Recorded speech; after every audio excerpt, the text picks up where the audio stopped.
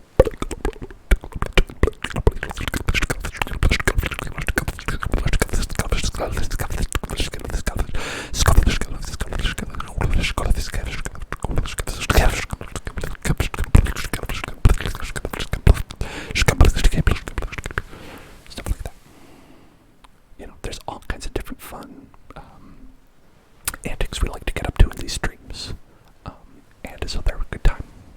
And I recommend joining because it's a great time. And so I just thought I would give a quick overview for the new folks who are in the chat who are having a good time.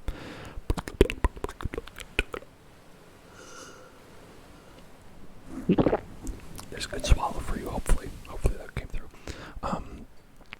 And I think that we have the channel points where people can request triggers, but also if you are channel points poor and you still want a trigger, you can still just ask me and I'll probably do it. I'll probably still do it. That's a little secret. That's a little channel hint for you. Because I like to help people relax. I like to help people relax.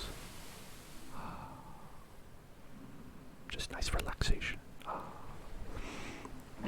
This one's fun when we do the double. When you brush the camera and the mic at the same time, it's very relaxing. Because it looks like you're being brushed with your face.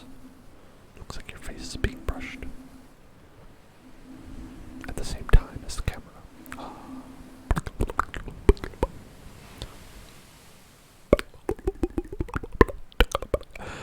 But I might be going pretty soon because it is 1:30 in the morning. It is 1:30 in the morning, so I might be going pretty soon. But I just wanted to give you a quick overview, and I hope that you all enjoyed. And welcome to the new people. I had a great time tonight. I was honestly Barrett Bunny. Oh, from Genshin Impact. I love Genshin Impact.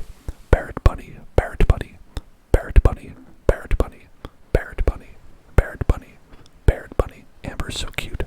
And Barrett Bunny, Barrett Bunny, Barrett Bunny, Barrett Bunny, Barrett Bunny, Barrett Bunny, Barrett Bunny. I prefer Barrett Bunny to Guoba.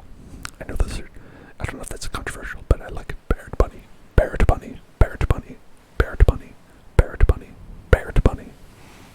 That's a fun one. Thanks for the suggestion. Barrett Bunny, Barrett Bunny.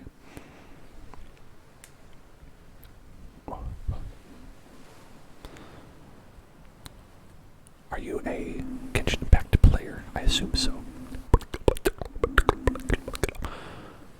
And if you are, who do you like to play in the Genshin Impact?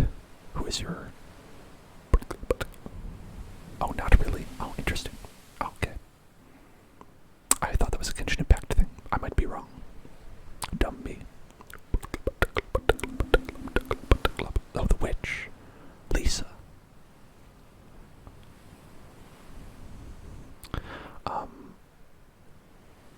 Yeah, Lisa is fun. I like the big hats. I like the big hats. Mona has a big hat too, and I like that. I think she's funny. Mona is funny. She has the big hat and she has no money. That's like me. So I feel kinship. And you're not keeping me up. Don't worry about that. I just need to go, get ready for bed. But I'll be back on. Oh, okay. That's fine too. It's I think the story is pretty good. It has a pretty good story if you go into it, but also it's a game, right? If you're not having fun, don't go play it, right? I like it. I have a good time with it, but it's not for everybody. I think it's not so great on phones. It's amazing that it works on phones. I'm shocked and amazed that it works on phones, but I don't think it plays very well on the phone. But anyway, thank you so much. Thank you so much, everyone, for joining. Thank you so much, everyone, for joining. We have so many fun ways, so many fun things coming up. We have ASMR Dark Souls tomorrow. We have another ASMR stream 4 hours long on Wednesday night. And we have more ASMR Dark Souls probably on Friday as well. And then, of course, again on Sunday, we'll have more ASMR. And if you would like to, there are links in the Discord, links to Discord and such, where you can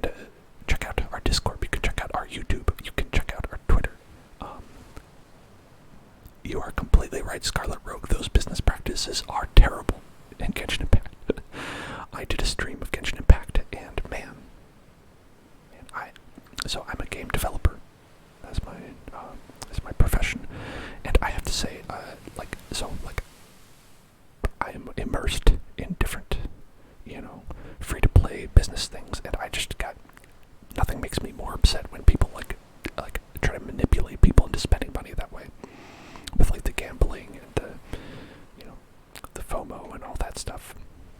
Man, definitely a valid criticism. But anyway,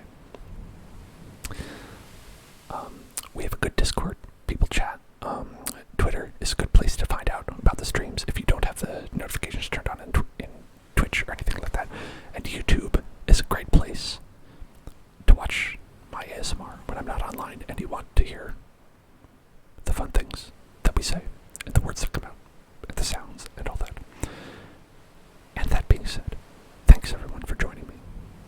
And I will happily see everyone on Monday or on Wednesday or another night. And Scarlet Brogue, I hope you have a good night, and I hope I've been able to relax the folks who came in late. Good night, good night, good night, good night, good night, good night, good night. I love all of your emotes, all of your cruelty, all of your the wings and the very psychedelic things like that. It's a cool vibe.